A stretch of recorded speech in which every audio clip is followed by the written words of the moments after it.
Going live.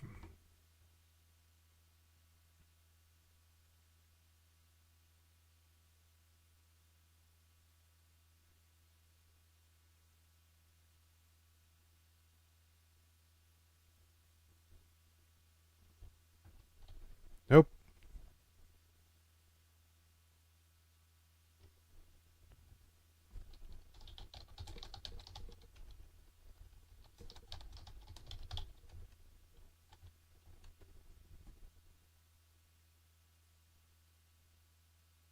We are live everywhere now. Good.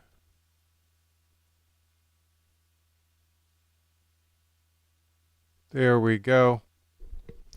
Live everywhere. Let's get some Pokemon music going.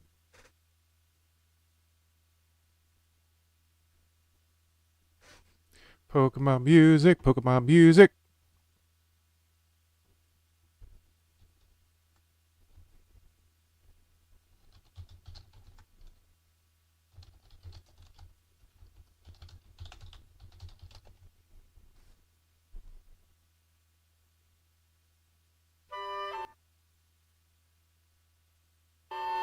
Okay, that's way too loud. Jeez.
Okay, we got some people here.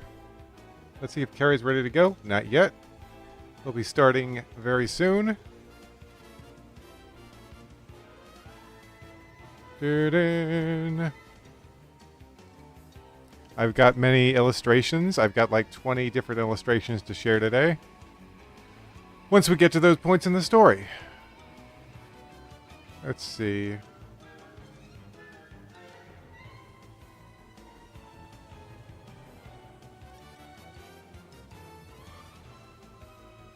Come on, Carrie.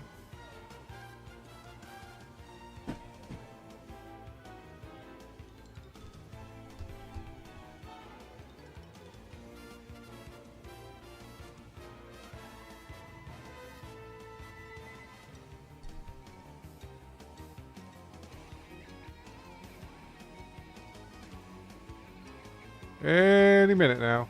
We're just waiting on Carrie to get here, and then we'll start reading the story. Almost time.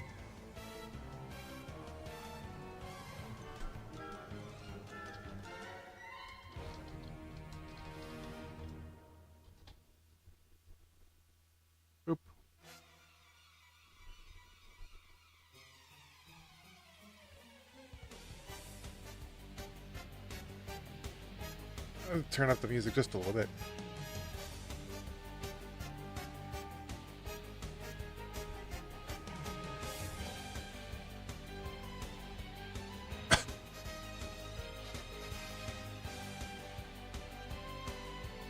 Okay.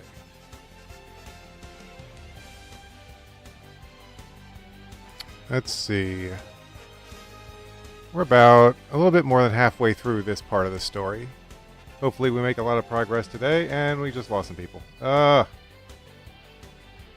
Actually, I don't know if we lost anyone. YouTube's concurrent viewers counter is a piece of garbage. You can never tell if it's really accurate or... You know, it's not accurate. It's just not accurate. Just waiting for my friend to get on, because this is a duo effort.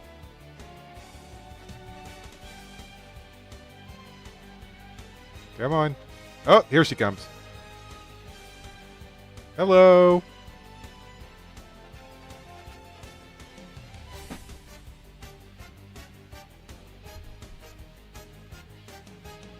Hey, Carrie, you there? Yep, I'm here. Okay, cool. Good. Just making sure you're not... the music isn't louder than you are. Okay, let me share my screen so you'll be able to read it.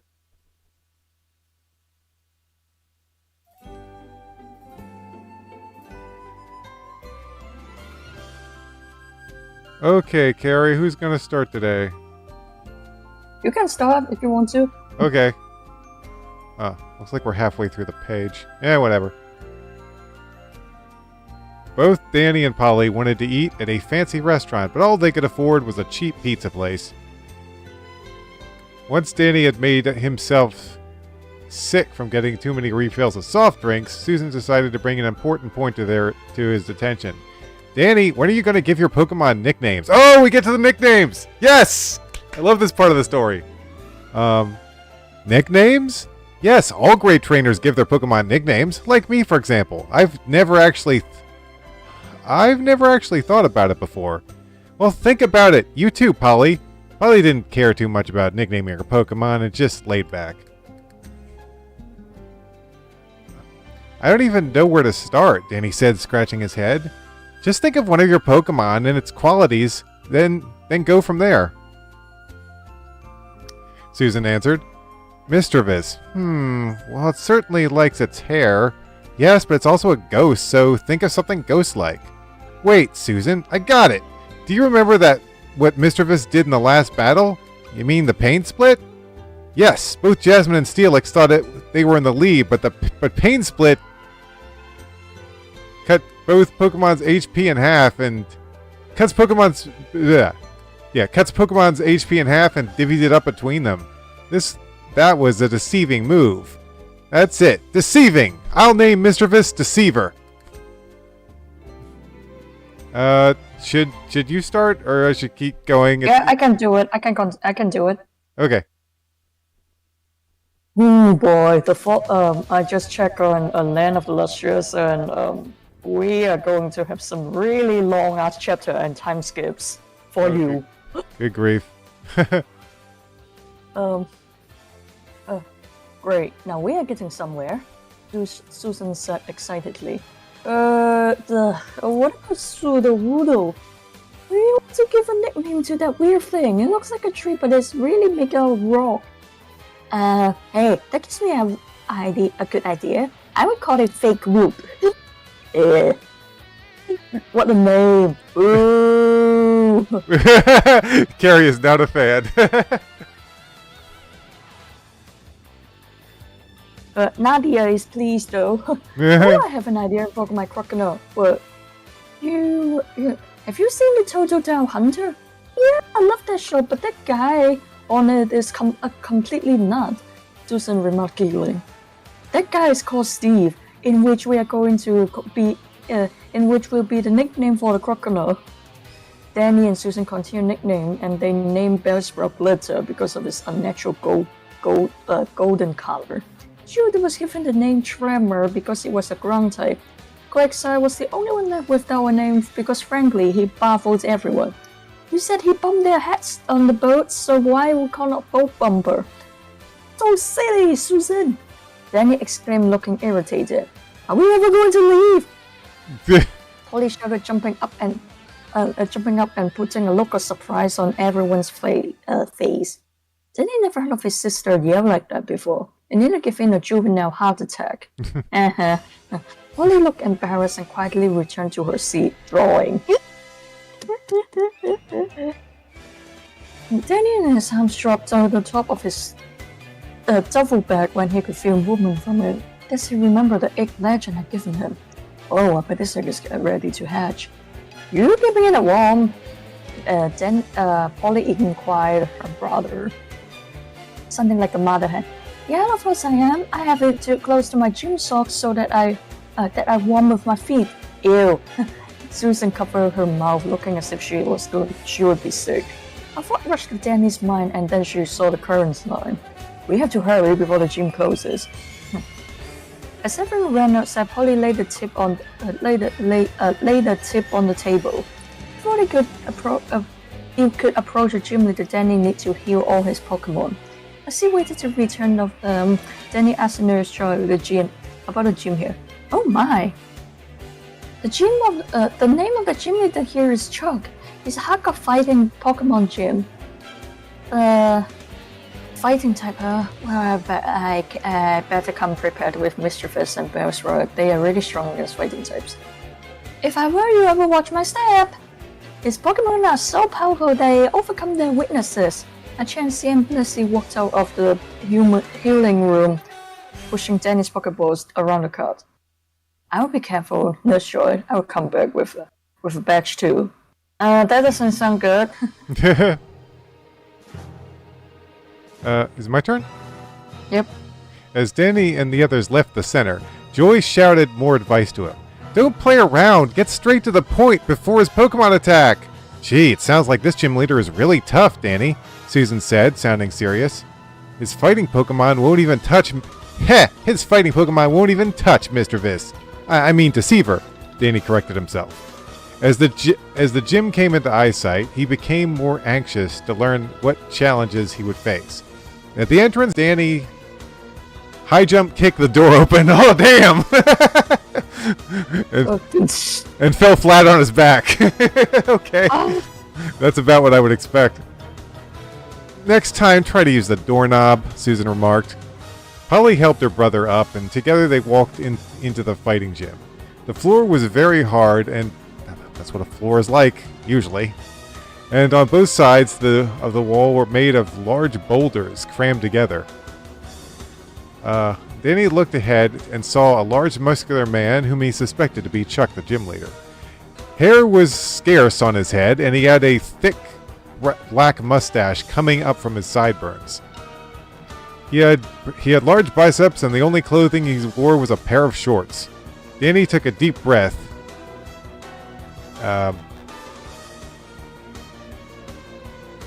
As he stepped forward to confront him, when a similar dressed young man blocked his path. Are you here to challenge Master Chuck? He questioned Danny. That's right. You must defeat both me and Razuso, my older brother. Wait. You must defeat me, Razuso, and my older brother, Osuzar. That's a really fucking weird names, but okay. Before you can be admitted, we will use one Pokemon each. That's all I need, Danny smirked. Go, Hitmonchan! Hitmonchan had a human shape. It wore shoes on its feet and red boxing gloves on its hands. Or are we sure that it's just hands aren't made of boxing gloves, honestly? Yeah, I remember there was a Pokemon that has boxing gloves as his hands. It was kind of weird. Hitmonchan, the punching Pokemon. Hitmonchan, the punching Pokemon. It punches.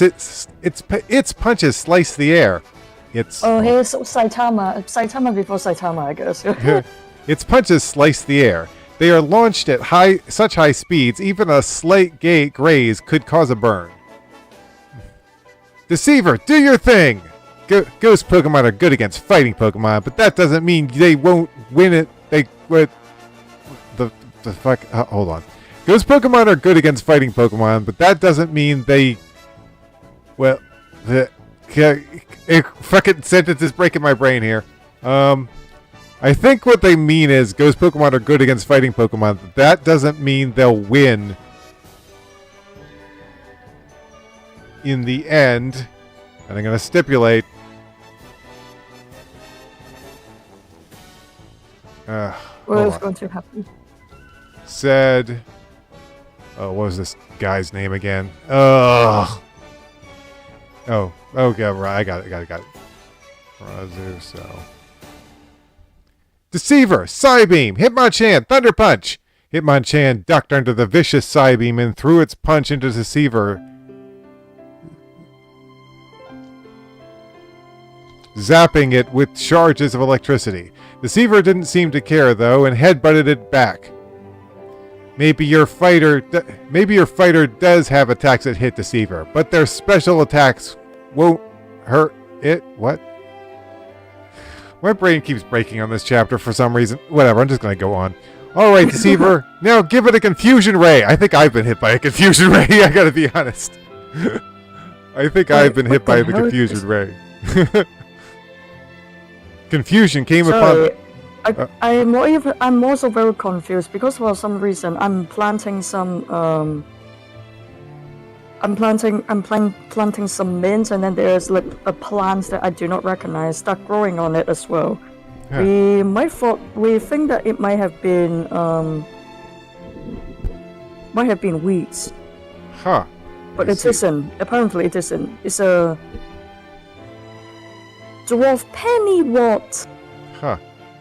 Pennywort Japanese hydro. I don't know how to pronounce the name. I butcher all those names. Huh. Let's see. Confusion came keep upon... on reading it. Confusion came upon the fighting Pokemon and began punching its own face. Ow. Ow. It must be pretty confused if it's punching its own face. Finish it off with Psychic! Deceiver sent the baffled Hitmonchan hurtling into the wall head first. Yikes! I kind of feel bad for that Hitmonchan. Jeez. Yeah, same. It punches itself in the face and then it gets its face planted to the wall. With his Pokemon's head jammed into the rough wall, Hitmonchan's trainer was forced to have it return. Go ahead, my brother awaits you, intense. Razuso declared, showing Danny the way. Danny attempted to go further, but was stopped in his tracks by Osuzar! I'm kind of glad I stopped naming trainers. These are some silly names. Osuzar, who looked similar, but was clearly much older than Razuso. You have defeated my younger brother in battle. Now fight me to earn the right to face Master Chuck. You bet I will, Danny answered, more than ready for him. Okay, your turn, Carrie.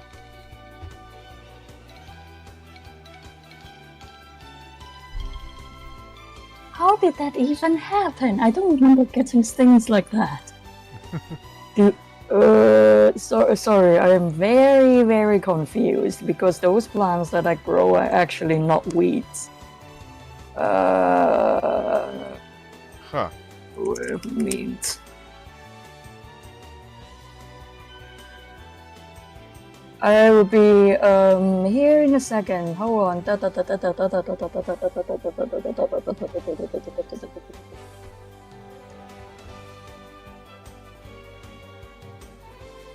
It can be used as medicinal. Huh. What the fudge? What the fudge? What? It's the least concern. You can use it in tribes in the world use it to treat fever. They have a wide range of therapeutic. Oh, okay. Oh, I need to tell my dad.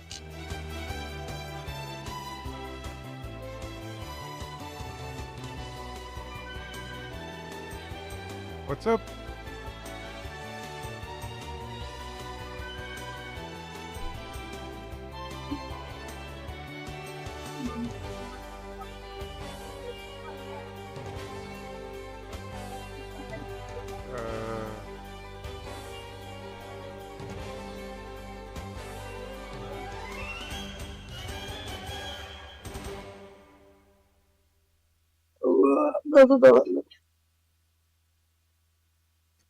Yeah. Hey, Gary? I do not know how to pronounce the bloody name. Is I don't know. I don't know the bloody name of it. Jeez, how do you pronounce the thing? I have no Well, idea.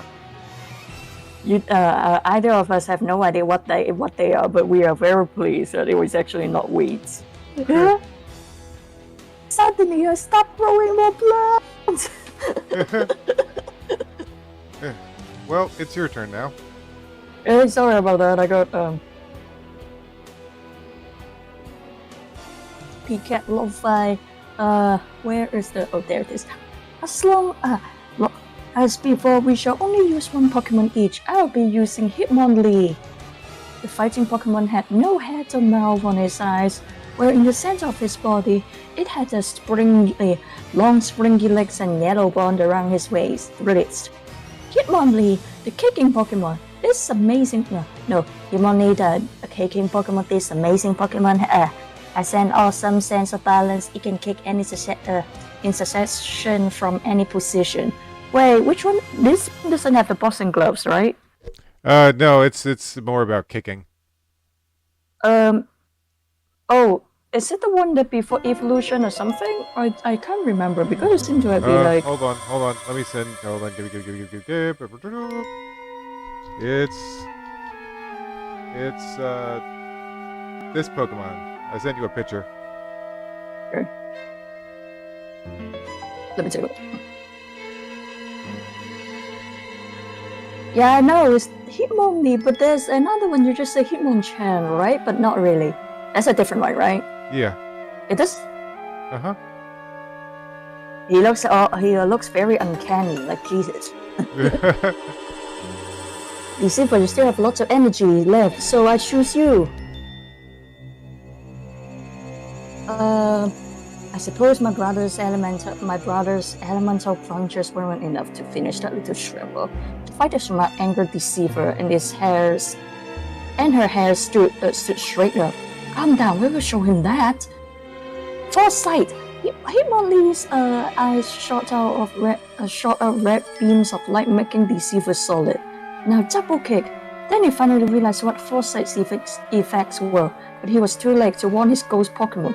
The fierce lightning kicks plummeled Deceiver back and forth, but Deceiver took each blow calmly and smirked at his attacker.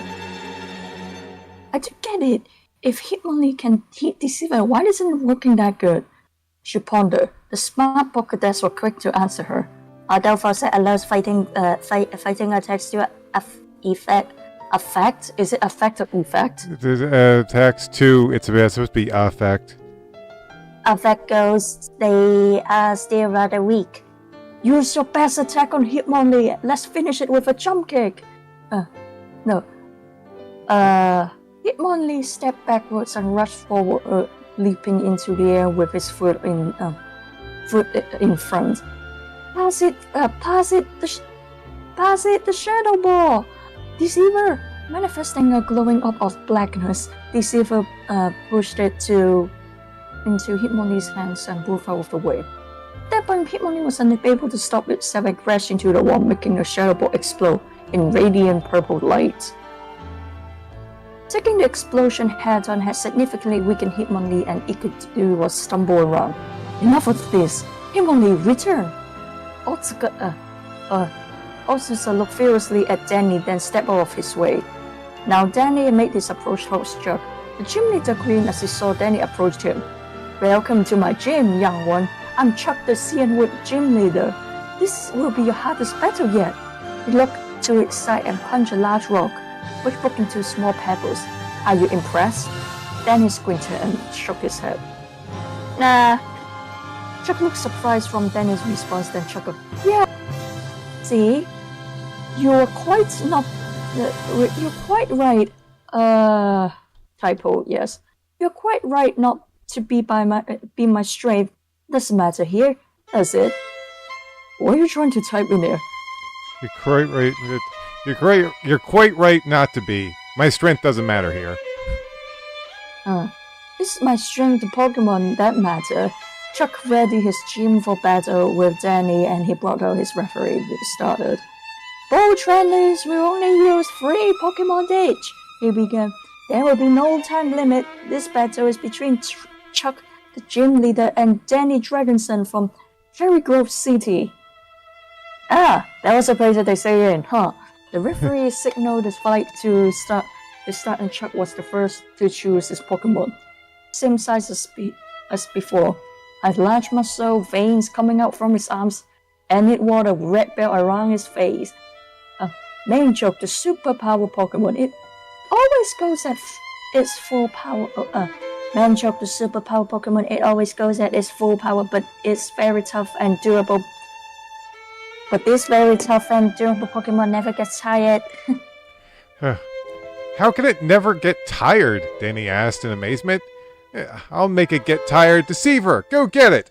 Machoke, Foresight! The glowing red spotlight was now coming from Machoke's eyes, touching Deceiver. Now Mega Kick it! Deceiver, time for Confuse Ray! Wouldn't you say? Okay, that sounded funny to say. Struck by blinding rays of light, Machoke is confused and it breaks out, attacking anything around it. Deceiver, Psychic! Deceiver shut its eyes, and both itself and Machoke were surrounded by blue light. The effort to launch the heavy Pokemon drains Deceiver of its strength, and it struggled to keep control. However, its psychic energy was flowing away, and it had no choice but to let the Pokemon fall to the floor. Deceiver, what's wrong? Can't you see, Danny? Susan asked. You've been using Deceiver in every last battle. It's really tired. Deceiver, you've done good. Now take a rest. Glitter, that big lummox. Glitter. Let that big lummox have it. Machoke, Fire Punch. Its fist covered flame. Wait, what? I think that's supposed to be the opposite. It's flame. Hold on. I made a mistake, dude. What? It was a weed. It was a weed. It's on my thingy. Well, time to take it up then while you were reading. Hold on. Using its flame-covered fist, Machoke swung punches at the small sprout. Glitter, trip it up with Vine Whip! Vines lashed out from behind Glitter's leaves, and they wrapped around Machoke's legs. My sister was right. She knows plants, even though just a little bit. What took place next amazed everyone. Glitter bashed Machoke against the ground several times until it was dazed. Damn, good job, you little Bellsprout. Put it out of. I don't know why, but I have a feeling that he was fighting it like freaking Dracula bashing Alucard's head onto the stone floor, like. Yeah. Yeah, put it out of misery. Yeah, put it out of its misery. Sleep powder. Even before Glitter's sleep attack reached, Machoke was dozing. I think because he bashed him a little bit too hard, and everyone's like, Jesus fucking Christ, how did you even do that? Machoke is unable to battle. Danny's Bellsprout wins. Machoke returned.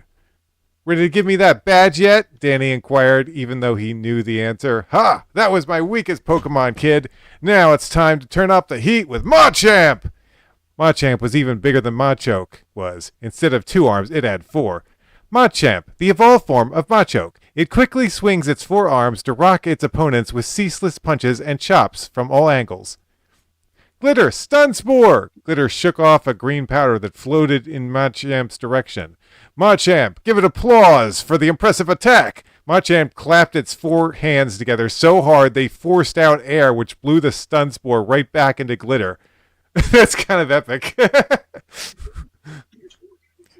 我見到啊，咁樣掹緊啦，掹緊啦。咁你唔使用嗰支嘢整喎，嗰啲根係好似咁掹出嚟。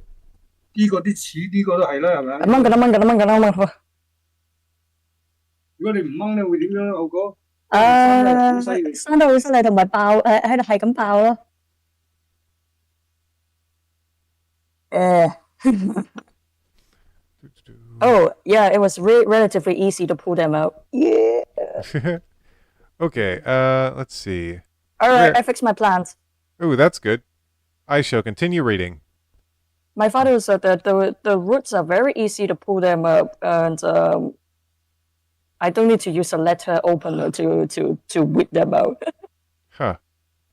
If that won't work, then how about a vine whip attack? Glitter, though half paralyzed, Glitter managed to hit Machamp's head with its vines. Machamp, seismic toss! The superpowered Machamp pulled Glitter into its palm by its vine and then threw it to the floor in a jumbled heap. Yikes, poor Bellsprout. Poor Glitter. Bellsprout was like, oh, god dang it! Oh, let me do it again. Glitter, that's good enough. Come back now. Danny held his hand up to his chin and thought about his next move cautiously. Then, with the flick of his wrist, he brought Deceiver. Sorry to interrupt again. I know that we shouldn't be bringing Land of the Luxurious in here, but have you ever thought about if we were playing Arceus, we're going to name Diet or Bot instead? That's funny. Diet. Then, with the flick of his wrist, he brought Deceiver back into the bout. Danny, your Mischievous is too tired. Machamp has much more HP, Susan objected. That's the point. Danny winked back at her. Susan smiled, realizing Danny's plan, and nodded to him.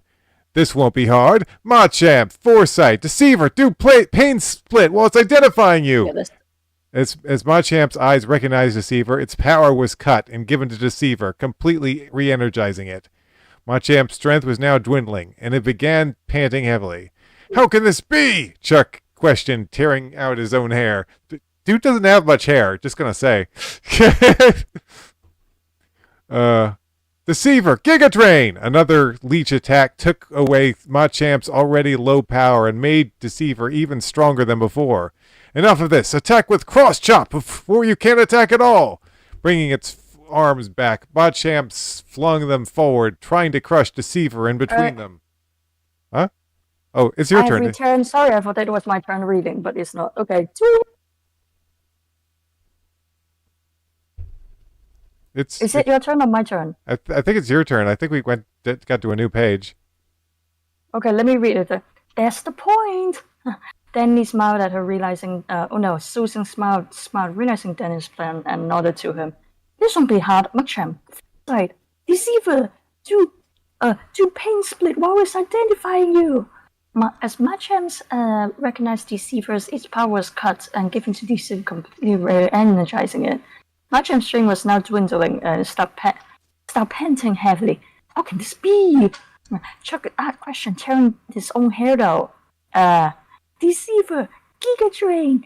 Used another leech attack took away Machamp's already low power, making Deceiver even stronger than before. Enough of this. Attack with Frost Drop before you can't attack at all. Bringing his arms back, Machamp flung them forward, trying to crush Deceivers in between them. Go under his legs. Although it looks like Deceiver was trapped, Machamp's legs were so long, there was enough space to go through them. Without something to stop itself, Machamp's arms swung around and split its size. The superpowered Pokemon was severely injured itself and was now roaring on the floor in pain. It was clear to the ref that Chuck's Pokemon was in no condition to fight. Yeah, you might want to take him to Nurse Joy because it looks kind of icky. Basically, without anything to stop its attack, it kind of it kind of messed up its muscles. It's like, wah! Machamp can battle no longer, so Mischievous wins the match. Machamp, this battle is not over, but your place in it is returned now. Deceiver, that was awesome. Now you are fully powered.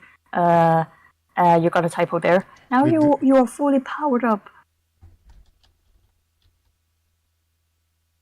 And ready to continue the battle?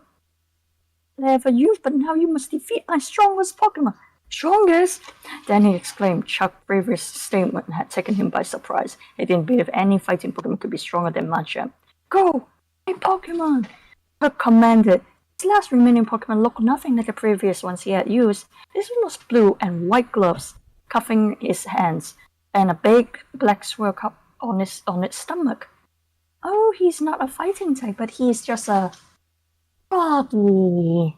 I cannot do Big the Cat's Froggy. Froggy!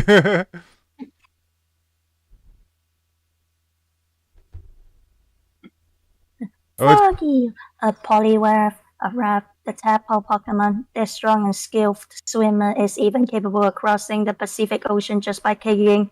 Once evolved from Poliwrath, it exhibits more fighting type qualities. Deceiver is a water type. Use your thunder attack on it. A huge, powerful lightning bolt rushed out from Deceiver and overtook Poliwrath. For some strange reason, it didn't even phase it. It didn't flinch. Both Danny and Deceiver stood shocked in amazement. Oh no, that Poliwrath must be a much higher level than Deceiver. Polly realized. Poliwrath, mind reader. Poliwrath closed his eyes and entered Deceiver's mind and learned its next moves. Deceiver is also a fighting type, so attack his weakness with Psychic. Actual palm. A small hole opened up in the center of... How does it even work? On a swirl. Oh, yeah, it shot out a high-pressured water attack which forced Deceiver deep into the ground. Just one attack and the little ghost had been taken out of the match. Its hair soaked and its spirit broken, tears rolled down Deceiver's face. It felt that it had failed Danny. It's all right, Deceiver. You're great. You battled right to the end. I'm glad that you're my Pokemon. Now take a long rest. Danny's comforted words had lifted the fallen ghost spirit and it retired to its Pokeball. We have a picture. Our first picture of the day, which is this one.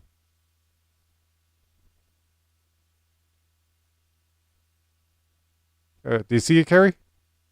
What? Hold on, let me take a look. Oh, she's crying. It's like, I'm sorry. Oh, it's like, aw. It's like, no, dude, you're fine. You're doing fine. What can Danny use now? Talon pondered. We'll see soon, replied Susan. Now it's just one-on-one, Chuck declared. I know, Danny answered. Only one Pokemon will do. Go now! Danny's Croconaw, Steve, took its place on the battlefield. This won't be hard at all. Poliwrath, Dynamic Punch! Glaring lights expanded around Poliwrath's fist as if it was ready to explode. Steve! Mudslap! Moistening a pile of dirt with its water gun attack, Steve tossed a mud ball into Poliwrath's eyes. That will blind it. Don't be so sure. Poliwrath, Mind Reader! Danny had to make a plan fast to put a stop to Chuck's strategy. Now, Poliwrath, Dynamic Punch! Steve, bite it! As fast as Steve opened its jaws, they were forced back together by a Dynamic Punch uppercut, which sent it flying up to the gym's roof. Luckily, since its eyes were forced to look up, it was able to push against the top and land on its... Wait, what? It was able to push against the top and land on its feet? I guess it, like, rebalanced itself by touching the ceiling? I don't know. I'm a little confused by that. Are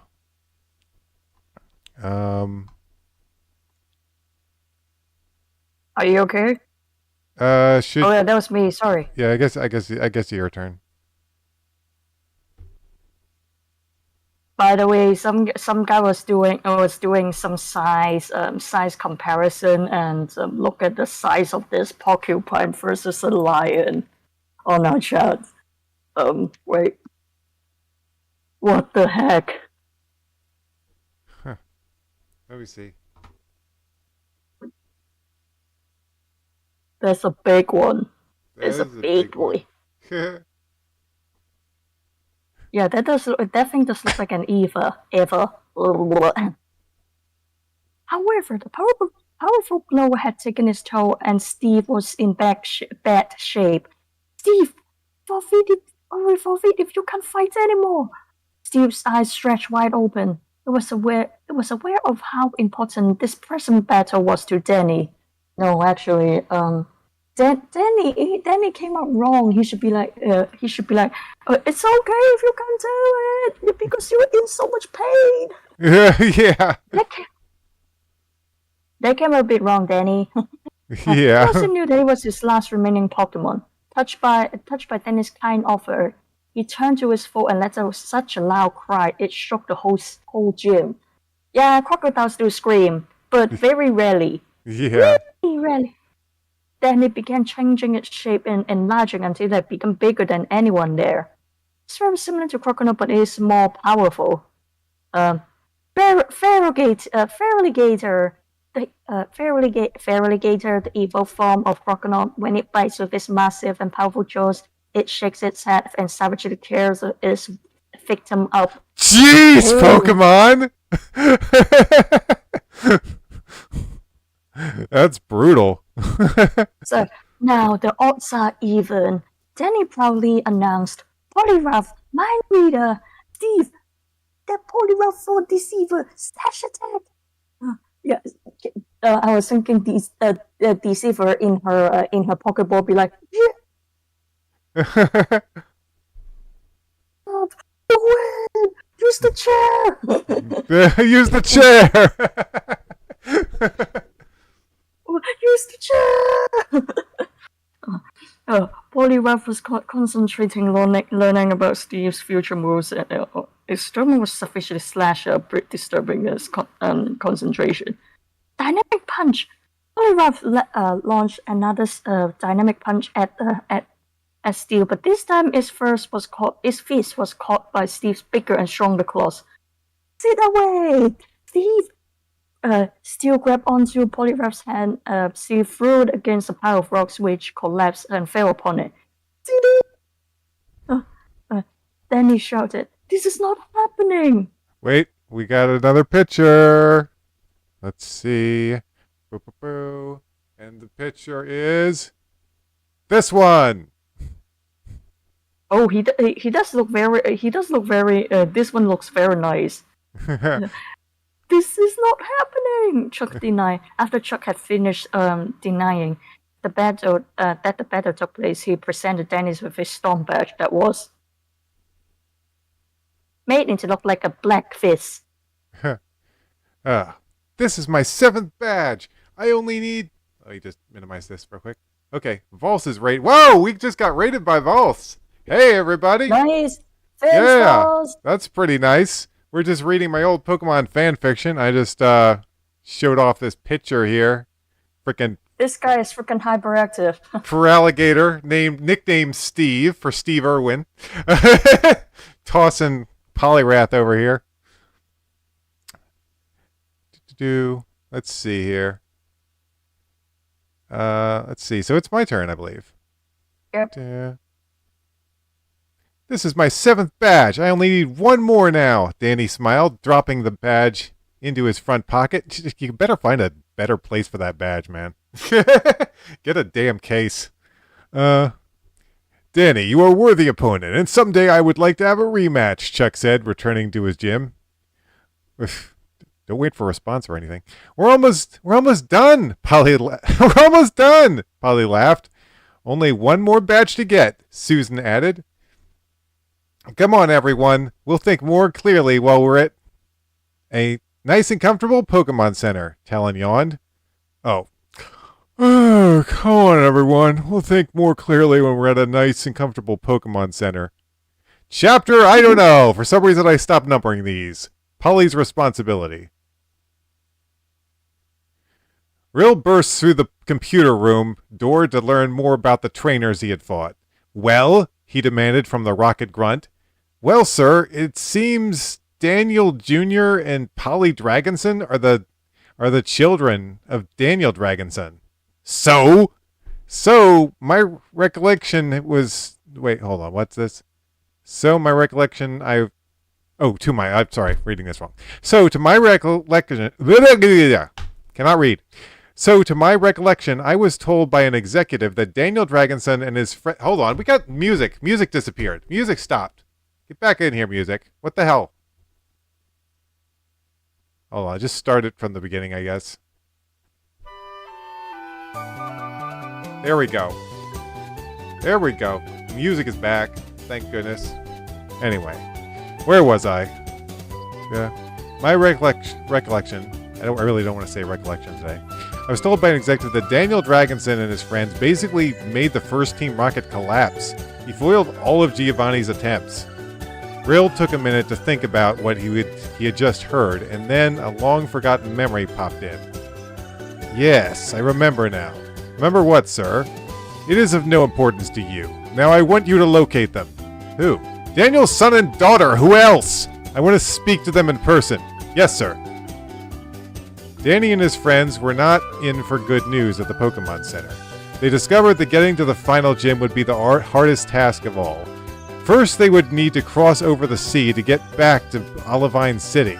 Then, they would have to backtrack miles and then go several miles more just to get to the Ice Cave. The Ice Cave would take hours to get through, but it was the only way to get to the next gym.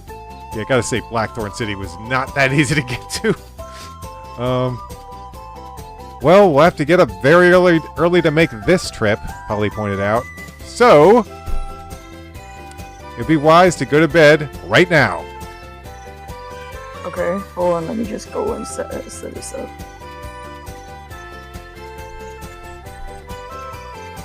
Okay, how should I never mind, I can type this after I read the page. Yeah. Okay. Yes, tomorrow we will head for the Blackhorn City, Danny exclaimed. He was greatly excited about getting his 8th and final Johto badge. After a small snack, our heroes crawled onto the Pokemon Center beds and went to sleep. But someone had been listening to their travel plans just outside the center walls. It was bloody Eric! Look at Eric, man! He had been spying on them, trying to find information. Yes, Team Rocket will like this info and maybe they will make me one of them. Dude, you have some really bad issues you need to work out. Seriously. So we crept away into the night to locate the rockets. It took them until morning to find some who were camping about. The eldest and highest ranking asked Eric why he had intruded on them. I have some info you might want to know. What do you want in return? A place in Team Rocket. Is it a place on Team Rocket or place in Team Rocket? Place on Team Rocket. Or place in Team... Seems fair. Alright, but this information better be important. Oh, it's this. Polly awoke in the morning to a most miraculous sight. Her brother was wide awake, had already packed everything. Everything should be stick together, and had also taken a shower. Rise and shine, sis. It's time to travel to Blackhorn City. Polly knows she told everyone to get up early, but she didn't ever think her brother could do it. She was still tired, and for a moment she went back to sleep. Well, you still haven't eaten breakfast? Oh, alright. At the breakfast table, Danny brought up the conversation that wasn't good. You haven't been training your Pokemon enough. Although she couldn't admit it, Polly hasn't received enough sleep, and her attitude was irrational. What do you mean? Yeah, I've been doing all battles, and anything you said, you haven't tried for any badges. I don't want to become a master. I want to be an artist. Then why did you come with me? How short is your memory span? I came here because Mom and Dad said that you couldn't go without me. But you didn't have to come. Or maybe I want you to be happy.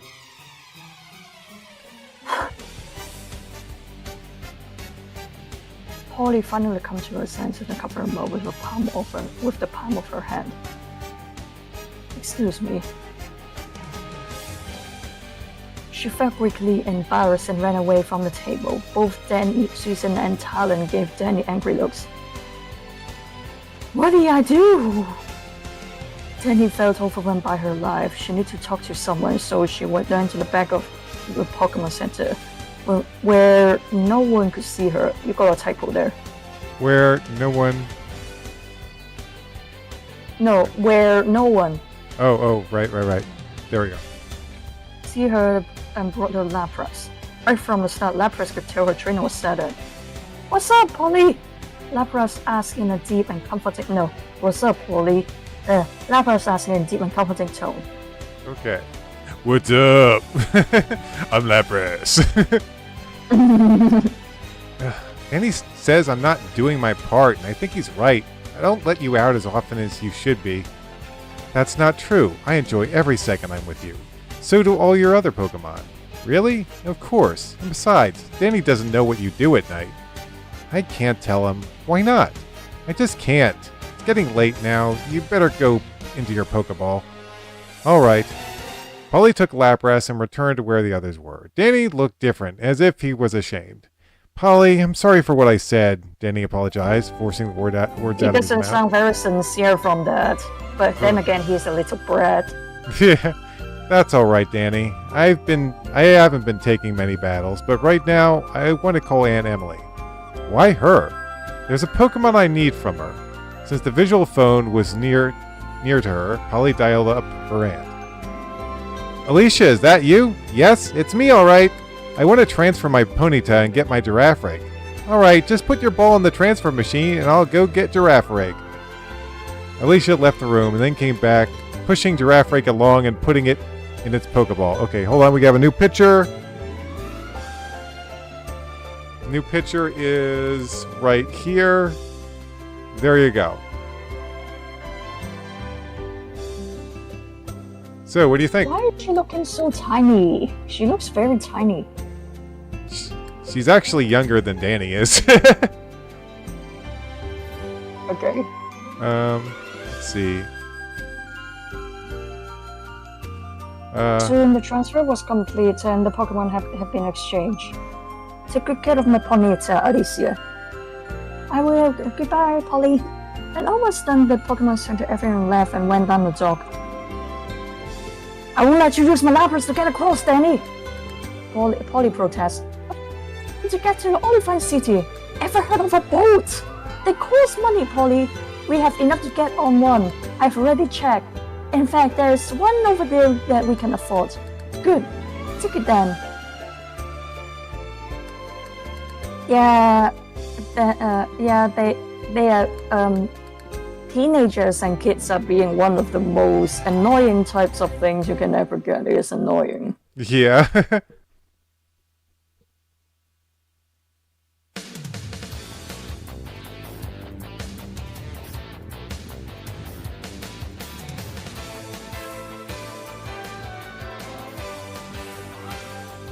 Stupid Danny, I can do without battle as good as I can do, you silly guy. Yeah. Oh, you silly man, silly man. Yeah. There you go. Are you alright? Alright, Okay. Okay, Carrie, you can continue now. Good, let's take that one then. Susan said, hoping to end the quarreling then and there. The boat that Polly saw wasn't that fast, so good looking, but at least it got into Orifine City. That's the last time I'll take that boat, Danny declared. Ooh, yeah, that seaweed scampi was nasty. But at the talent. Why are you complaining? It only cost $4. Whoa, that was actually pretty affordable. Like, what the heck? Yeah. I mean, like, I need to go check my the fairy prices that I got.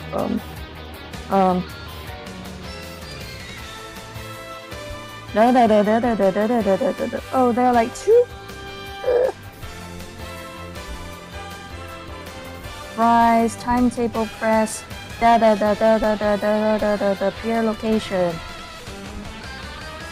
How far is it going to travel? Well, I can go look on this one. Price for it is about scenery. Where's the money? Well, I cannot find the ticketing. There we go. Sorry about that.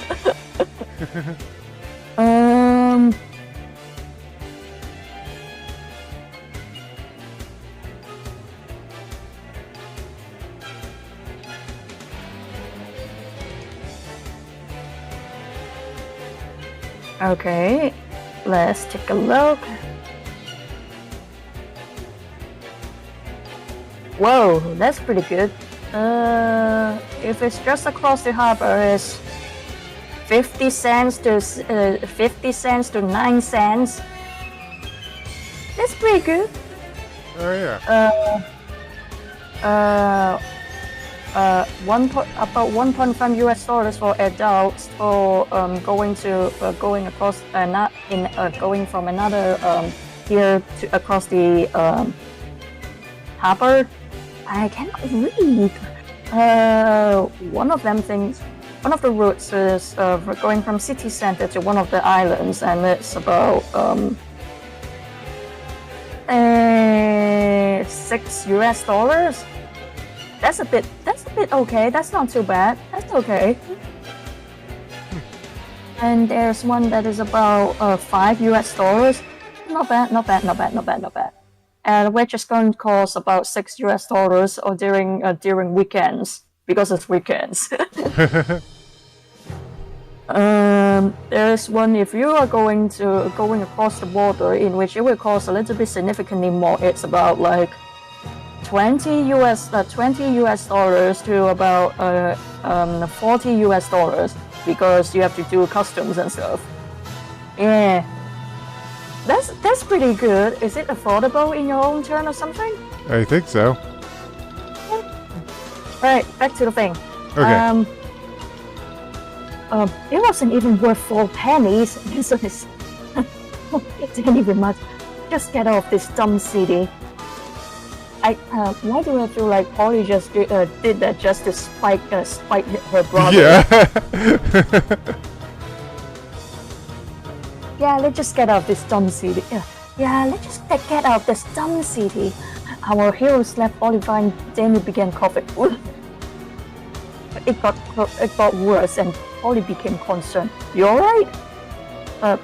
Danny turned up to her and answered with a rough and slow voice. "Yeah, I'm okay." There wasn't good enough response for Polly, and she kept an eye on her younger brother. As they moved on, the sun began coming down hard on everyone. Then it kept looking worse and worse as they walked on a trail, a small forest. Polly noticed a small shadow hovering over them. As she looked up, a chubby green Pokemon flapping with his ears and flying. "What's that thing?" Equally curious, Danny aimed the Pokédex at the strange flying Pokemon. Skiploom, the evil form of Hoppip, it swept his petals to absorb sunlight. It can also float in the air to get closer to the sun. "Danny, one of us should catch it." "You go ahead." Danny replied, touching his forehead. "Hey, Crossbow. Crossbow." From being caught in a friend ball, Cross was very attached to Polly. Look, Polly, a Skiploom. He just opened his wings and zoomed into the sky. It swung down its arm, but the attack was too slow. Skiploom dodged the move gracefully, but the attack was too slow. Is it? Okay, we got a picture here. Whoa, what? That's not what I said to do. Hold on, give me a second. Picture is this. Oh, that's a cutie. Heracross is really trying to go for that Skiploom, but it is just out of its reach. You think that he is going to be like, what? All right, I guess I will continue on now. Yeah, you can do it. Skiploom. Oh, no. He's a very cute little guy. It evolves from one cute little guy to another cute little guy, and then he evolves into a cute little guy. Skiploom dodged the move gracefully around. Dodged the move gracefully around? What the? Oh, wait. Hold on. Stitchin dodged the move. It got... Fucking... I'm just gonna get rid of around, because that doesn't really fit. Dodge the move gracefully. Heracross, try Horn Attack again! Each and every time Heracross attacked the flying Pokemon, it would speed away as fast as a jet. That's a bit of an exaggeration, I think, but okay. It's fast as... Whatever, I'll just leave it as a jet, whatever. It's just too fast for Heracross to touch, Talon pointed out. Danny, what do I do? Polly inquired, turning to her brother for help. Danny was beginning to turn pale and began breathing heavily. Use Smeargle, he answered, barely being hearable. Polly let Smeargle out of its Pokeball and asked Danny for more information. Use Lock On. Smeargle, lock on! A target suddenly came from Smeargle, and it locked onto Skiploom. Zap cannon! Alright, Smeargle, zap cannon! Jesus, Polly, make some of your own decisions, come on. In front of Smeargle, a large sphere of lightning appeared, and with a hit from its tail, Smeargle sent the lightning right into Skiploom, sending it out of control and zooming straight towards the ground. When it crashed into a bush, sparks were still flying from it. As everyone went to investigate, they found that Skiploom had been shocked into unconsciousness. Well, Polly, go ahead and catch it, Susan said. Polly took out a Pokeball, but before she could use it, Skiploom woke up and started limping away. What? Why can it keep trying to run away? Polly questioned. The fastball, Danny reminded. Those words gave Polly all the information she needed. She grabbed the fastball Kurt had given her. Before it could get a proper lift, Skiploom was touched by the ball and taken in. Smeargle, we caught a Skiploom! Polly. The little guy probably was like, I just need to get away from here. Let me go there. Yeah. Polly spinning around. Smeargle was too busy painting a picture on a nearby tree. He was like, what the hell? What did I even miss? Smeargle's like painting on a tree. Its painting looks similar to Polly, but much uglier and two-dimensional. Okay, I should have drawn that! That would have been a really funny picture! No, I regret not drawing that. You can draw that after we finish today. That's a really funny picture idea. Anyway, Smeargle return, she said in a monotone voice, disgusted. Maybe I should read another page because that had a picture on it? Yeah, we can do it. I need to go brush my teeth too, very quickly. Okay. Are you still going to be listening then? Guess I'll wait for her to be back. Dun, dun, dun, dun, dun, dun, dun.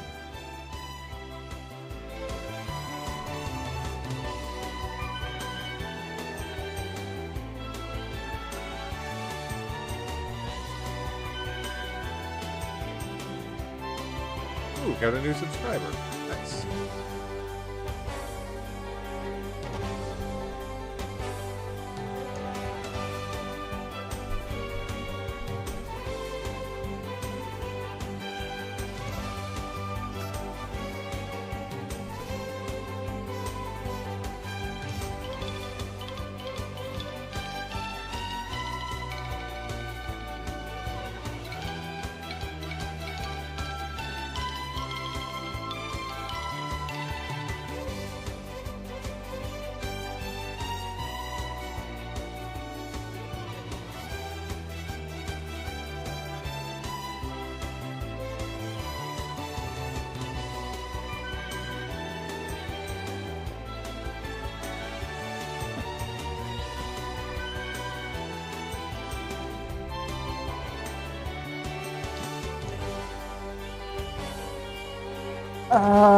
You want me to read, or you can read it because there's a picture.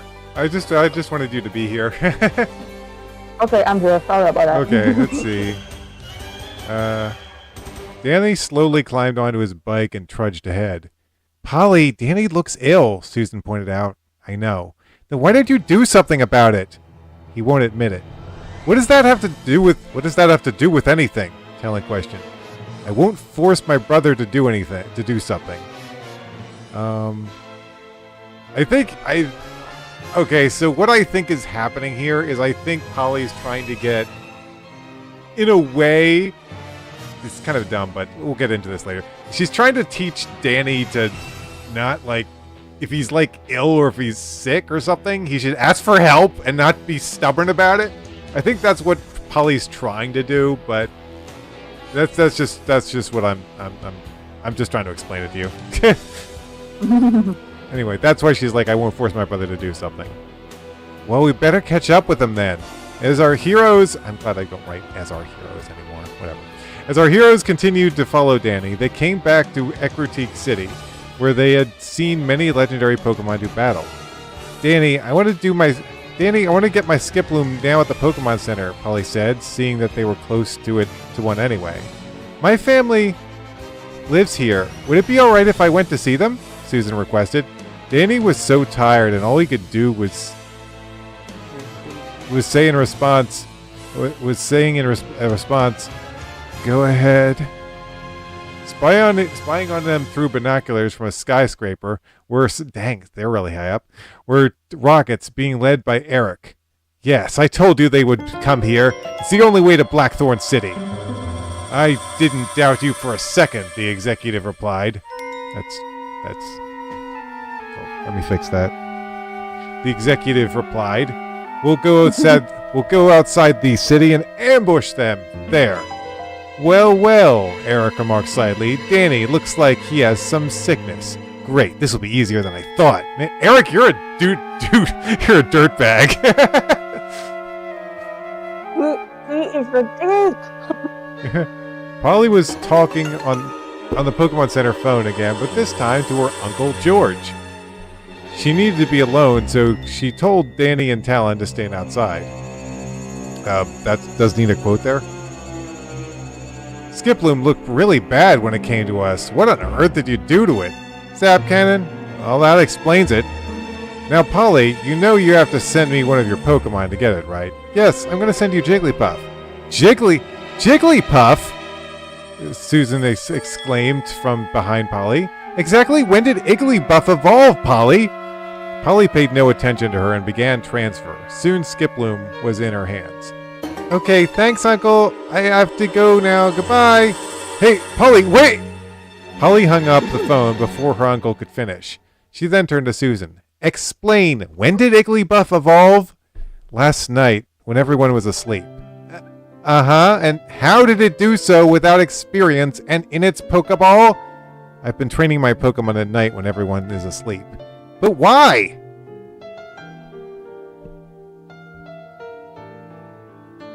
Okay. Oh, you want me to continue reading while you're doing that? I'll continue reading, I guess. Because Danny distracts me. My Pokemon are a lot stronger than he knows. Oh, that's why he upset you this morning. That's right. Now let me ask you a question. How did you get back? Because, Susan, you are being annoying. And Danny too. It's like Polly's Polly's like, I'm done with your bullshit. Because Danny distracts me. And Pokemon are a lot stronger than he knows. Oh, that's why he upset you this morning. Yeah. Now, let me ask you a question. How did you get back from the dance hall so fast? Even there, I guess they were out shopping or something. Well, now that I've got Skiploom, I'm ready to move on. I wonder if she's going to name her little guy something. He's a cute little guy. Oh, for bloody hell. I need to go grab a cup of water. Okay. Also, I told my friend who is into Pokemon, and I was like, I said to her, my friend's fanfic got this little guy's previous form. He's cute, and I show her the picture of Jumpluff, and she is like, yeah, the whole line is very cute. It's so cute. It's so freaking cute. Okay, I need to go grab a glass of water. Sorry, guys. Okay.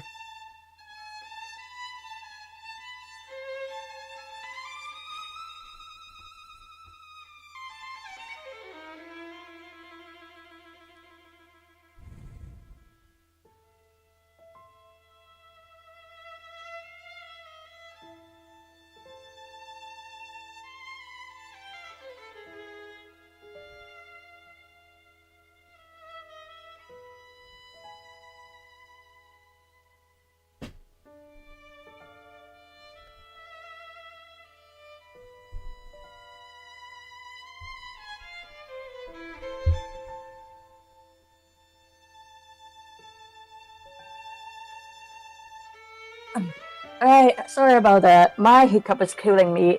Ugh. He's a cute little guy. Hey, let's do this. Outside, Talon and Danny were patiently waiting. Danny, you don't look well. I'm okay. Talon, no, you're not. Why are you pretending? You are totally worried. I'm just fine. Then Susan and Polly came out of the Pokemon Center. We're done. Polly announced. Danny looked a little aggressive to her, so she decided to not ask him anything. Let's go. Danny grumbled, turning his back on them. Now Polly was even more worried. Danny's emotion seems to be affected by his illness. Affected? I think that you want to change that. Yeah. Okay. It was now clear to everyone Danny was too stubborn to admit that he was sick. As they walked outside of the critique, they began making plans on how to help Danny. Polly, he's getting worse. He can barely pedal his bike at all. Susan pointed out, I mean, for crying out loud, we are walking faster than he's riding. We have to do something. All the pressure was being put on Polly, and she was about to speak up when a houndor raced out of a bush and knocked Danny off his bike in the dirt. Hello, Danny Dragonson, remember me? Danny questioned, coming out of his bank of rockets. Why don't you ever just give up? You have beaten me and Team Rocket before, but try to beat us all at once. Guys, ready your Pokemon. Danny commanded. Susan and Polly grabbed their Pokemon and Talon took up his sword. It's a cool sword, man, but unfortunately it's made out of metal. A Magneton, which was made out of free Magnemite, came from behind Eric, and Talon's sword flew off his hand and onto Menace, as did everyone's Pokeballs. You were coming with us, the Rockets declared. As our heroes were cornered, a voice echoed deep around them. How do you stop a magnet? Then a familiar figure rushed in to lend them a hand. AR had once again come to aid Danny. This time he had a horseshoe magnet with him that a switch indicating how much power to use. With a more powerful electromagnet, of course. In a flash, he pushed the switch and all the taken metal objects were brought back. Oh, really? Magneton, turn up the power. Do you want this stuff back? Take it!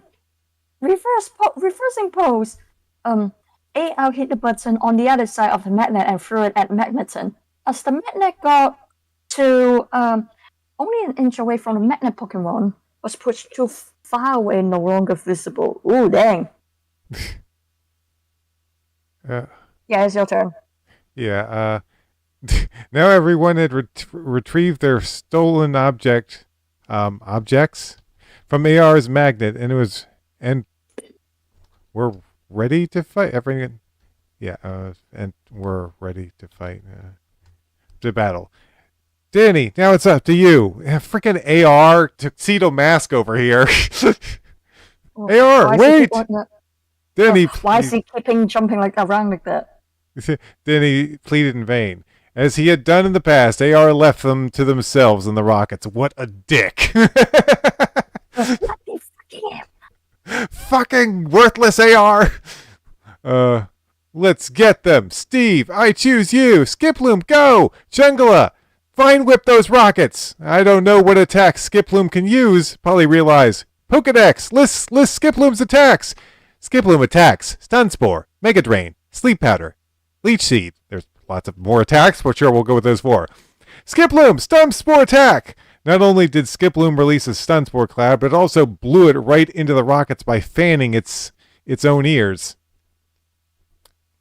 I'm gonna say it's petals, because I think that makes more sense, because it's keeping itself afloat with its ears, with its own large flower petals. There we go. Fixed. Jungla, now it's your turn. Dozens of vines lashed out from Jungla and whipped the Rockets. Ow! Start fighting! Eric cried, falling over with the rest of them, being paralyzed. The Rockets fought back with their Poison Rock and normal Pokemon. Onix, Raticate, and various other Pokemon attacked. Okay, Skiploom, Mega Drain that Onix! Attaching its head to the rocky snake, Skiploom sucked every bit of energy from it. Knowing he was the last hope for the Rockets, Eric struggled, but the Stun Spore had made him incapable of moving. It became clear that Danny and the others had the advantage, and Rockets began fleeing until Rills Alakazam came into the scene. With a turn of its spoons, all the rockets, including Eric, vanished. Skiploom, we won! Skiploom! Chirped the plump green flyer. Danny, we... Polly gasps, on the ground before her later brother, senseless. Danny! She rushed over to him and put her hand on his forehead. He's burning up, sweating heavily.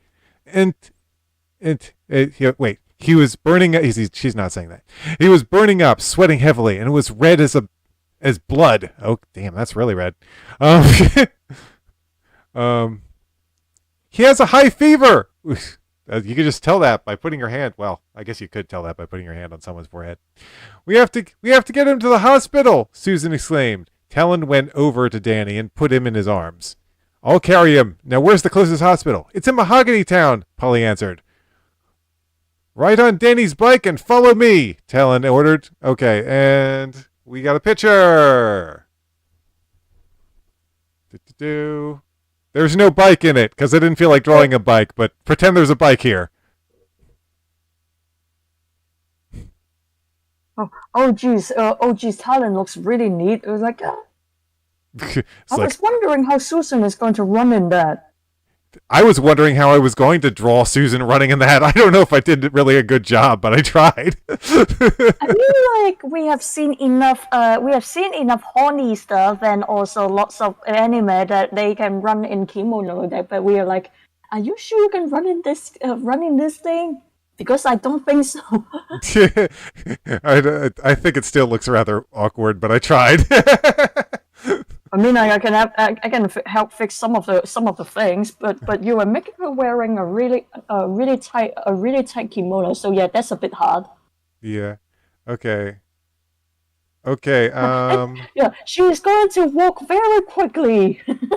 Should I? Very quickly walking. Should I? Very quick walking. Should I continue reading because there's a picture, or should you take over? Wait, who has ombre on, by the way? Hold on. Talon raced through the forest when he came to the wide river. Once Polly and... Hold on, I think I might have done something wrong. Hold on, let me fix this. Yeah, you did. You accidentally deleted something. Talon raced through the forest. Once Polly and Susan had caught up... Okay, I'm gonna try to... Yeah, okay. Just put it right here. Oh, come on. Come on, pitcher. Come on, pitcher. Okay, come on, pitcher. Get... What is going on?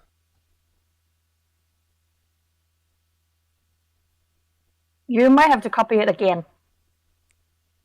I'm going to copy and paste it. Boom! Bam! Ha-ha! Hold on. Raced through the forest and came to a wide river. Oh, actually, I can do it. I can do it. Okay. I think I fixed it. Yeah. Okay. Yeah, I fixed it. Okay. Here you go. Once Polly and Susan caught up to him or to his, I think they rolled Lapras across. Although Mahogany Seat Town was just 3 miles away, Talon had grown too wary to carry Danny. You should be. I think that. Is it to carry without the capital? Yeah, that's not supposed to be. Yeah, there we go. To carry Danny, carry. Say it 10 times. Anymore, and he lowered him to the floor.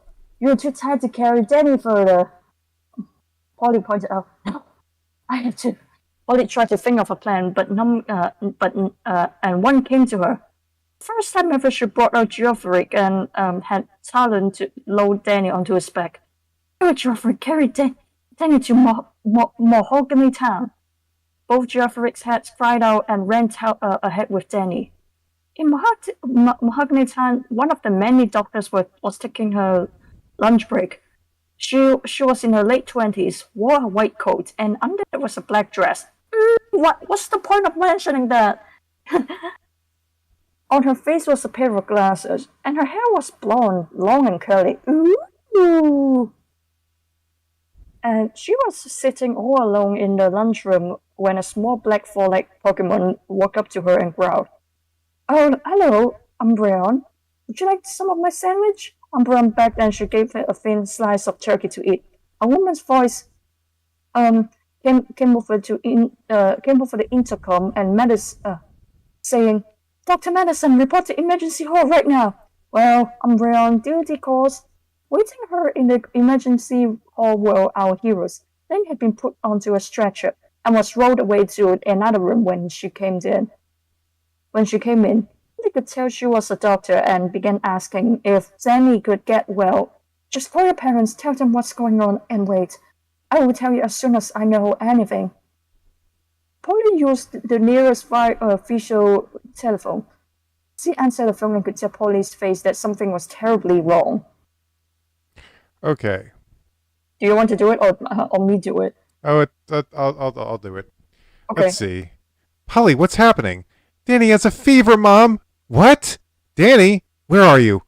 At the hospital in Mahogany Town. Don't panic, dear. Just do whatever the doctor says. A nurse came over to Polly and tapped her on the shoulder. Excuse me, miss. We need you to... I have a question. Did you get sick like that, like as a kid, and then your brother had to get you to the hospital? I don't recall ever... I mean, if it happened like a long time ago when I was like a little baby or something, or like a little kid, and I have no memory of it. I think I barely remember that I got really sick during one Christmas, and I have to spend Christmas and New Year's Eve in the hospital. Yeah. It sucks. I did have to go to our doctor one time when I had like a really bad fever, but yeah, I never actually had to be hospitalized for anything like that. Let's see. Did do whatever the doctor says, blah, blah, blah. A nurse came to Polly, and for some reason I can't highlight anything. Whatever. A nurse came over to Polly and tapped on her shoulder. Excuse me, miss, we need you to sign out these forms. All right. Back in the hospital room, Dr. Madison was running alongside her patient when she had the strangest feeling that she had seen him before. He looks so familiar, like I've met him before, but that isn't possible, is it? After her mother had helped her fill out the papers, Polly handed them back to the nurse. As they went to Dr. Madison and she saw Danny's first and last name, she realized why he looks familiar. This is Dan's son. What a coincidence. Wait, have we met this doctor before? I don't remember because it seems like a long time ago. Yeah, it's gonna go into that. They rushed Danny into the treatment room, letting the doors shut behind them. Polly told her mother that she would call her as soon as something happened. She was now moping at one of the windows, looking out of the town.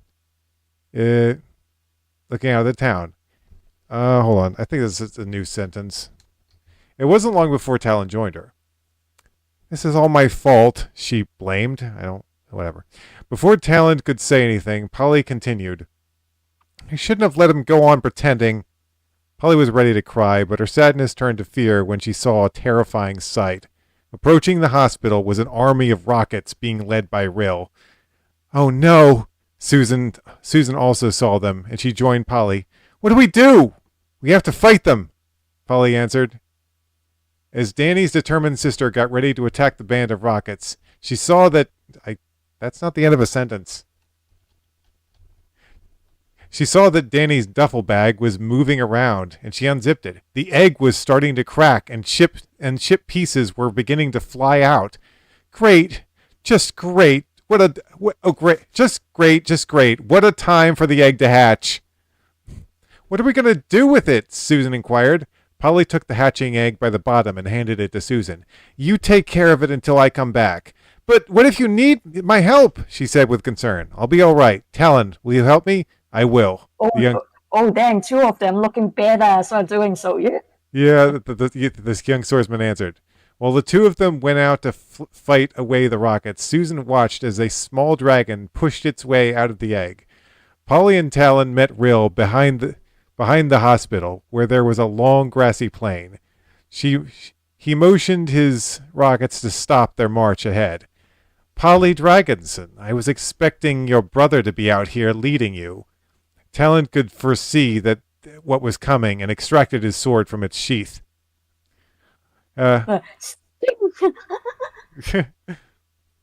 Let's see. Hold on. He's very ill. She replied. He's very ill. She replied in a harsh tone. Oh, I'm sorry to hear that, but I must speak with him. Will began, walking to the hospital once again. No visitors! Polly declared, snatching a Pokeball out of her blue bag.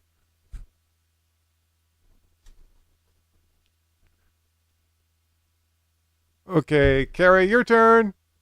Oh, come now. You have seen what I can do back at your critique, remember? But this time, the legendary Mutts and Ho-Oh aren't here to protect you. I don't need security dogs to defend against you. Defense, no. Defeat, yes. Polly had given Ryu enough warnings. It was time to attack. Girafarik, I need your help. The giraffe Pokemon's eyes blazed with light and Ryu could feel him being pushed back.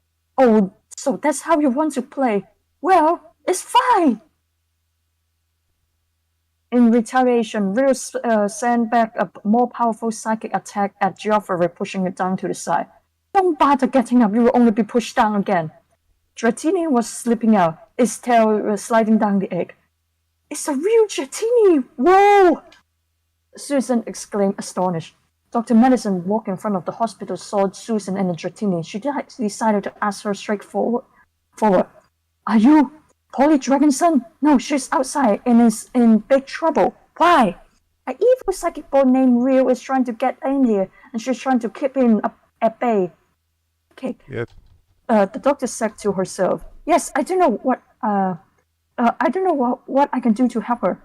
I could do something though." Now Girafarik's backhand head was attacked. Ryu was attacking Ryu, but its attempt also failed, and Ryu tossed it aside. Come now, Polly. I was expecting more from the daughter of Daniel Dragonson. Polly gasped. How did he know about her father and what did he want with him? I knew about your family. You have a mother named Cassie and an infant brother named Kyle. Although she knew she had no chance of stopping him, Polly decided to release all her Pokemon. Lapras, I really need your help now, she said. I got you! Lapras, I have been after you for a long time. Just give up now and come with me. Leave now! Lapras exclaimed. Skiploom, Stunspore. Right as it might, the Skiploom was being disabled by Ryu and it cannot move. Ice Beam, one by one Polly's Pokemon were being disabled and making Lapras helpless. Talon saw his chance and charged ahead with his sword raised in the air, but he was too disabled. Haven't you ever heard who lives by the sword and dies by the sword? Yikes. No, haven't you ever heard who lives by the sword dies by the sword? Ryu asked. Being disabled, Talon was unable to answer. No. Well, allow me to demonstrate. Talon's sword was slowly left his hand and flowed down to in front of his chest. No! Polly screamed, terrified. Ryu was ready to plunge the blade through Talon when a dark flash forced the sword away. Picture. Let's see. Here it is. Ugh. All right, copy and paste. Jeez.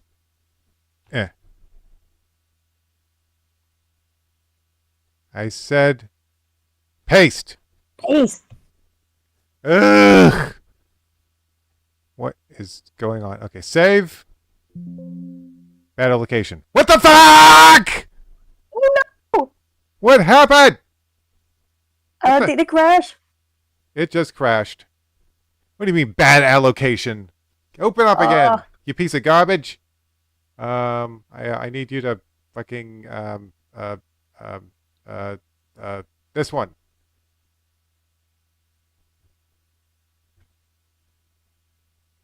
Recovery in progress. Recovery in progress. Recovery in progress. Recovery in progress. Next. Okay.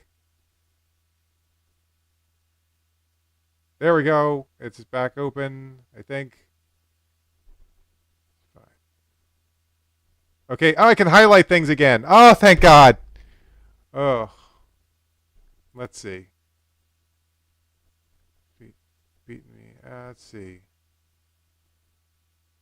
Let's see. Hold on. Now I gotta find my place again. Great. But first we gotta get the dang. Okay, hold on. It's seeing it. Good. OBS is seeing it. Good, good, good. Okay, get the dang word processor over here. I think I gotta share it with Carrie again. Great. Ugh. Fun. Okay. Boop. Okay, Carrie, let me just share this with you. Again. There we go. And we're back. But I have no idea where I left off. Okay, I see. I see. Hold on. Let me scroll down. We could save, I guess. Jeez.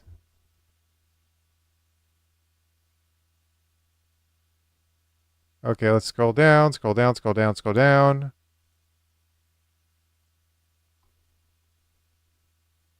Oh, what's happening? Probably deliver mother, blah, blah, blah. Scroll down, scroll down, scroll down. Dude. Okay, here we go. Sudden event. Slash force the sword. Okay, right about here. Now let's see if it lets me actually put the dang picture where I wanted to put it before. Oh, there we go. Okay. Okay, Carrie, you still there? Yeah, I'm still here. Okay, that's the picture. That is a nasty. Yeah. I feel like Polly should be even more scared. She could be going forward, like she could lean forward and be reaching out with two, and she was like, no. Yeah. Okay. Don't worry, we'll talk about post drawing later. Yeah. Sudden event, pro quills, concentration. Okay, is it who's gonna read this page? You can read it. Do you want to? Okay. The sudden event broke Rill's concentration, releasing Talon and all of Polly's Pokemon from his powers. An Umbreon had entered the battles. Oh, we're about to go into another picture anyway. If we had one picture, we're already going into another picture. We've got so many pictures. An Umbreon had entered the battle zone. That is enough. That is enough. Dr. Madison joined Umbreon and looked upon Rill with disgust. Leave this place of healing at once, or we will make you leave. How dare you? Don't you realize my power? I will destroy you. Rill. He's a brat. Yeah, he is a brat. Okay. I wrote a lot of brats in this story, I gotta admit. Let's see. I got another picture. Okay, here we go. Here's another picture. Carrie, can you see it? Yeah. Okay. Yeah, that Umbreon looks very angry. Yeah. I'm not sure about the little guy though. The little guy looks a bit too happy. He's like happy. Well, He's just... we are going to beat you up. Skiploom is just happy to be there. He's like, yeah, we are going to rip your arms off your body and use it to beat you up. You stinky doodle. That's enough. Dr. Medicine joined Umbreon and looked upon Rill with disgust. Leave this place healing, blah, blah, blah. Don't you realize the power I have? Umbreon, quick attack! As it performed the commanded attack, everyone learned that Umbreon was the... Wait, what? Everyone learned that Umbreon was the Dark Flash? Oh, from earlier. Got it. In the blink of an eye, it swatted the psychic energy from Rill and made it explode. The psychic attacks... Your psychic attacks won't do a thing to Umbreon. Then maybe this Pokemon can. Machamp, exterminate Umbreon! Umbreon, quick attack! Machamp punch, but each time Umbreon would dodge. Umbreon is our only chance. Polly, have your Pokemon help it, Dr. Madison pleaded. Are you a Pokemon trainer? I used to be one. I'm a friend of your father. My name is Beth Madison. So, Beth is actually the girl that was helping out Dan in the movie. Yeah. She was a friend of his from his hometown, and she went off to become a doctor. And lo and behold, She what? She's at the end of Beth's story. She says she's going to go become a doctor, and she actually became a doctor. Man. So yeah, nice little callback to that story. That was. Why does it feel like a long time ago? Jesus. It was a long time ago. In their time, it's been like a good fucking, I don't know, like 20 years or something. It's been a while. Well, not 20 years, but it's been a long time. My name is Beth Madison. Hearing that name brought Polly back memories from stories her mother told her when they were younger. She never actually believed that some of them could be true, and especially the story about the Dragon Sun power. It was about an evil entity named Shaden. Yeah, you never expect your first power is actually real. it was about an evil entity named Shaden, and there was a girl in it whose name was Beth Madison. Umbreon had gotten slower, and now Machamp was about to hit it. Please, Polly, Umbreon needs help. Skiploom, Leech Seed, at Machamp. Wait, should I continue reading, or should? I can do it. I can do it. But lowering his head, Skiploom shot out a single seed, landed on Machamp's back, sprouting several vines, which wrapped around Machamp and drained away all of his strength. Thinking the fight was won, Umbreon took a break to rest to regain his strength. But he was truly continuing, and Ryu teleported above it and grabbed it in his arms. I can also double my physical strength with my mind, but you didn't know that, did you? Ryu began crushing Umbreon and did not stop until it passed out. I really need your brother. I really need your brother, Polly, which means you and your Pokemon are expendable. Just as he had done before, until Umbreon stopped him, Ryu formed another ball of light. This time it was bigger and made to annihilate all. Polly covered her eyes and braced for her fate, but something caught the Ryu's interest, and he retained from attacking. The Dratini and Susan were blocking his target. I'm not so foolish to destroy something I can use. Therefore, give me that Dratini and I will spare your lives. Dratini growled at him and looked sharp and burning with rage. Ryu grinned at it and laughed, and then his eyes widened. He felt an eerie but incredible power coming from the dragon Pokemon. How can this be that this baby Pokemon? I feel his surging power. Then Dratini opened his mouth, and 3 sparks turned into 3 blazing balls of red light.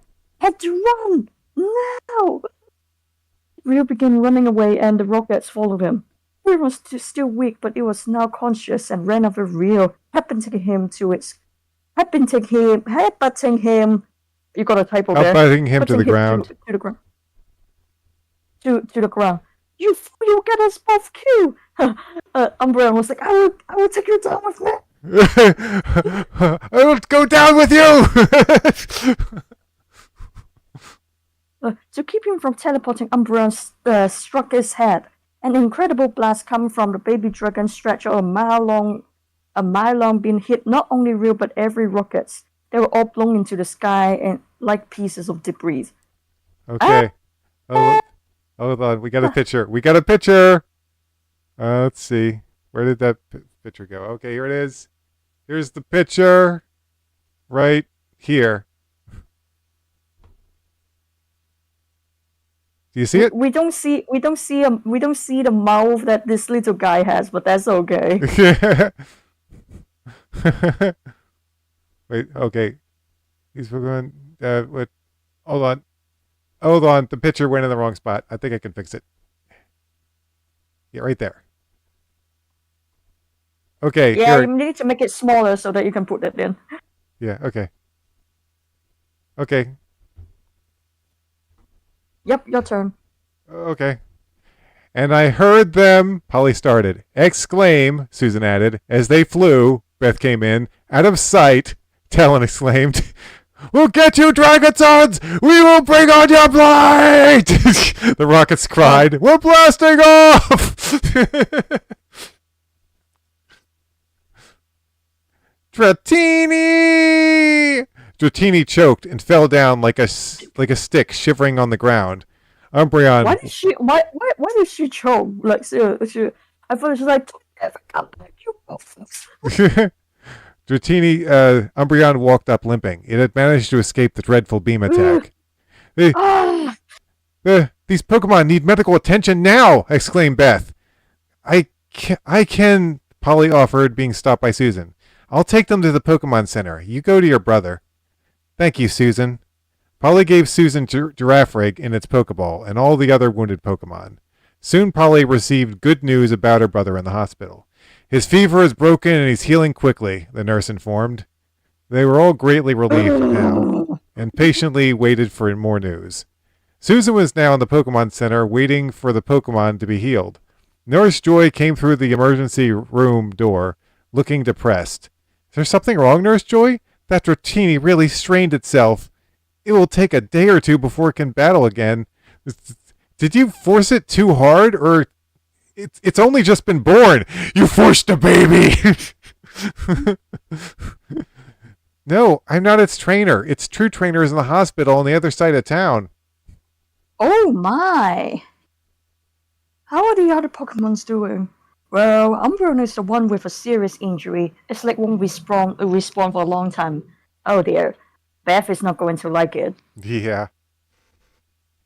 I would like to advise you to leave Dratini and Umbreon here for the day. The other Pokemon you brought can leave now. Alright, I will take them back then. Nurse Joy returned to the able Pokemon. The what? Return, the able Pokemon? I'll just change this to healed. There you go. The healed Pokemon to Susan, and she left the Pokemon Center, returned to the hospital. On the path there was a small park which was loaded with wildflowers of all shapes and colors.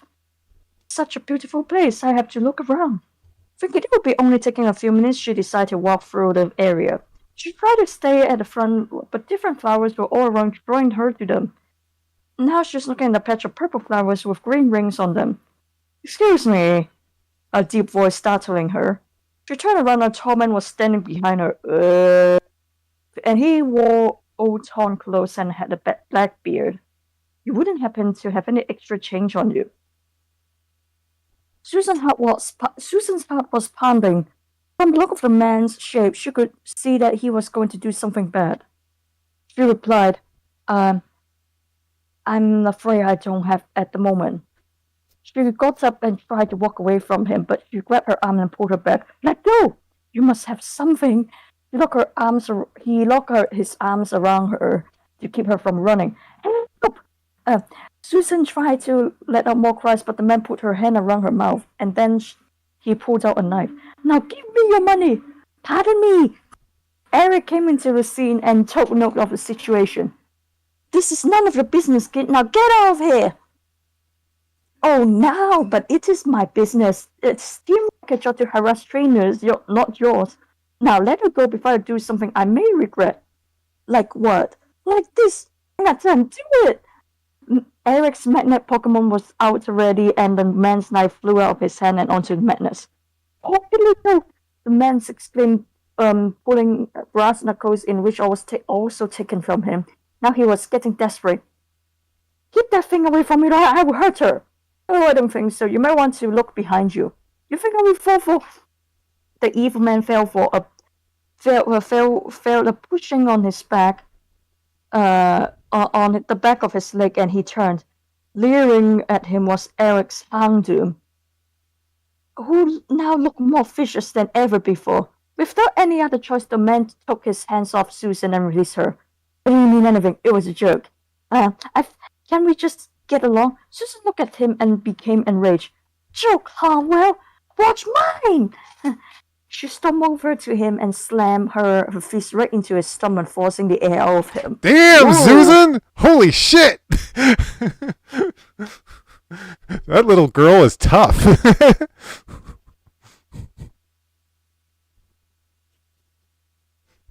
Freaking yes, your turn. Susan doing like weight training over here, doing boxing training over here. Falling onto his knees, he retreated by crawling like a baby. Eric looked at Susan, amazed at what she had done. Are you all right? He asked. Yeah, I'm fine, but why did you help me? I'm not quite sure. They both stared at each other, neither of them knowing what to say next. The situation was making Eric feel strange, and he knew he had to get away from it. I have to go now! Eric felt a sharp, unbearable pain in his arm, and he held his other arm up to it. Whatever. That's when Susan could clearly see that it was bleeding heavily. You're hurt. No, I'm fine, Eric replied, struggling to talk. Then he let out another loud shout from the pain. Let me see your arm. Although it was the last thing he wanted, Eric had little choice but to let Susan examine it. This is serious. I think you have a fracture. Yeah, landing on a rock after being blown hundreds of feet in the air can hurt. It's like this is like I guess making fun of how Team Rocket are always blasting away how they in real life. You would think that they actually how many times they have injured themselves like that. It's like, my God, half of our expense has gone to the hospital again. Like every time they just go to the hospital.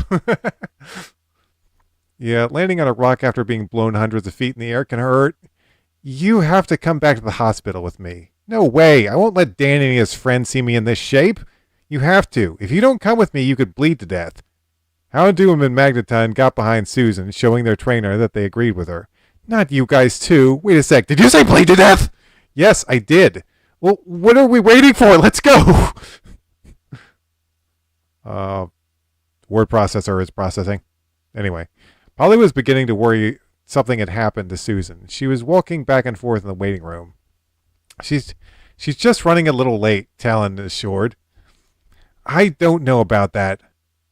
Thankfully, Polly's worries about Susan were taken away when she saw her walk through the hospital door. Then she was given new worries when she saw who Susan was with. Susan, why did you bring Eric here? He's very injured, Polly, and he needs medical attention.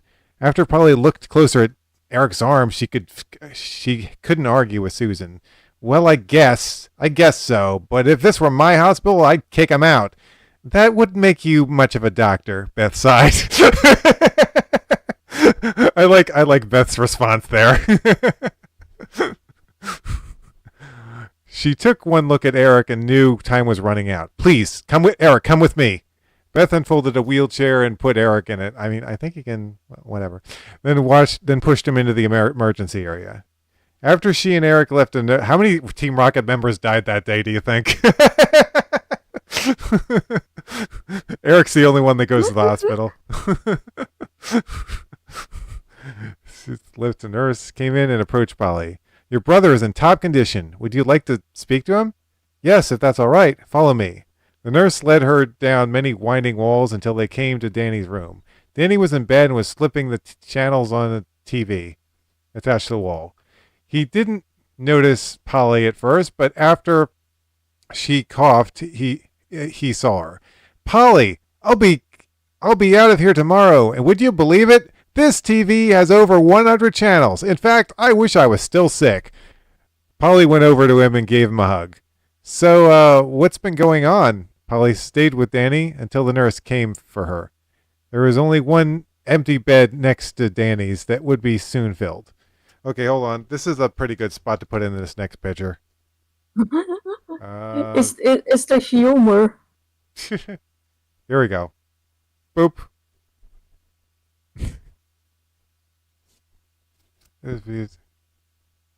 Be filled. Okay, yeah, so here you go. That's the last picture.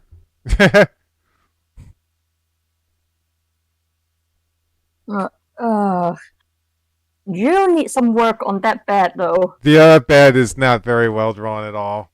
I will agree with you there. That's a very boxy bed. Yes, it is. An operation had been done on Eric's arm that mended his bone and saved his life. Now a nurse was taking him to his room. Okay, I'm assuming some time has passed then, because that would take a bit. Nurse was taking him to his room, and he opened the door. Eric saw who was in there and placed his arms between his... His arm is broken! I'm going to say his arm. He's only using one arm. And placed his hand against the doorway. There we go. He's got a healing arm. He can't be using both arms. No, please not this room. Anywhere else, please. But the nurse didn't pay attention. How many pages do you want to do? Because we are we are doing pretty good. But the nurse didn't pay attention and pushed him into bed. Both trainers looked over and and then looked away, for they had nothing left to say. Awkward. Okay,